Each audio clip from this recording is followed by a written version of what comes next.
नमस्कार दर्शक बंधु मु जीवन स्वागत करुच्ची मोर आज आउ एक नुआ भिडियो।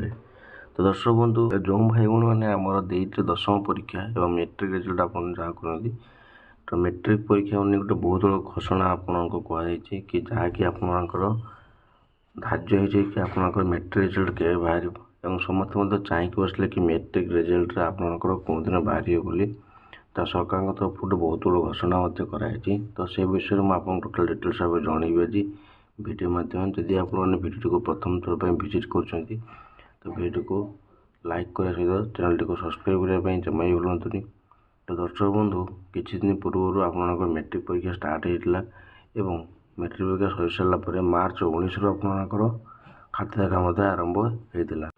तो ये मार्च 19 आप खाता देखा आरंभ होता। तो नेक्स्ट आप रिजल्ट के बाहर से आपने समस्ते अपेक्षा रही आज गोटे बहुत बड़ा अपडेट आसी कि आपणकर मेट्रिक रिजल्ट को नहीं। तो चलो जाना से विषय कौन रही मेट्रिक रिजल्ट।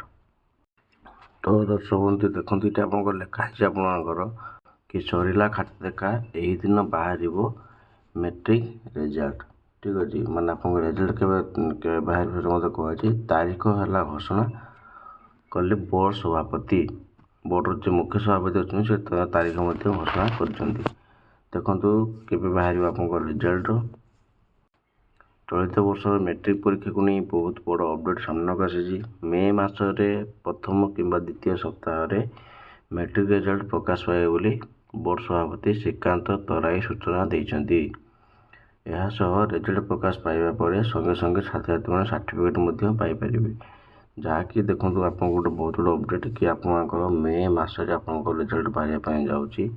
तो मे मस आप रिजल्ट बाहर जाऊँगी तो सेटा आपंकर बोर्ड जो सभापति आपंकर अच्छा तो सी अलरेडी आपको एप्रुवाल कर सारी। ठीक अच्छे प्रथम कि द्वितीय सप्ताह आपंकर रिजल्ट बाहर जाऊँगी।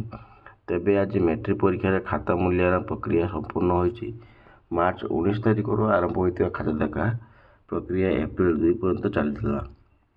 यही काम बोर्ड पक्ष प्राय 12,200 जन वरिष्ठ शिक्षक नियुक्ति दिया। तो आपको मुझे कि आप मेट्रिक परीक्षा जो आरंभ होता 19 तारिख खाता देखा आरंभ हो एप्रिल 2 तारिख पर्यंत आपंकर खाता देखा चलता। ठीक अच्छे तो आप कौन अच्छे जाना चलित वर्ष मोट 5,61,979 जन छात्र छात्री मेट्रिक परीक्षा देते। सारा राज्य में 3,082 परीक्षा केन्द्र में परीक्षा सका 9 आरंभ होता। परीक्षा को श्रृंखलित भाव संपन्न करने सरकार बड़ आह्वान एथर विशेष व्यवस्था कर।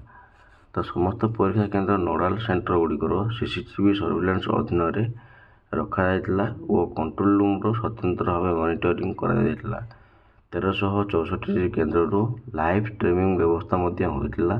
प्रश्नपत्र गुड़िक एआई टेक्नोलोजी द्वारा नजरदारी कर परीक्षा कॉपी रखापी व्यापक पदक्षेप ग्रहण कर समस्त केन्द्र में पुलिस तदारक व्यवस्था होता। जो छात्र छात्री परीक्षा भल हो न सप्लीमेंटारी परीक्षा व्यवस्था रही। एवं छात्र छात्री मैंने मे मस रिजल्ट प्रकाश पाइबा अत्यंत अपेक्षा कर। तो आपको से लिखी देती आपंकर कौन ना जदि आपंकर रिजल्ट आपंकर खराब होता आपने सप्लीमेंटारी एग्जाम आपने पारे जहाँकि आपको लिखाई आपको चाहिए कि आप रिजल्ट के बाहर तो सेटा आपको कहला कि आपंकर मे मास प्रथम सप्ताह कि द्वितीय सप्ताह आपंकर रिजल्ट आसापी जाऊँगी। तो सेमती किसी तारीख धार्य कराना आपको तारीख धार्य मुझे जनईदेवी। यदि आपको वीडियो भल लगुव तो वीडियो को लाइक कर चैनल टी को सब्सक्राइब करने जमा भूलुनि।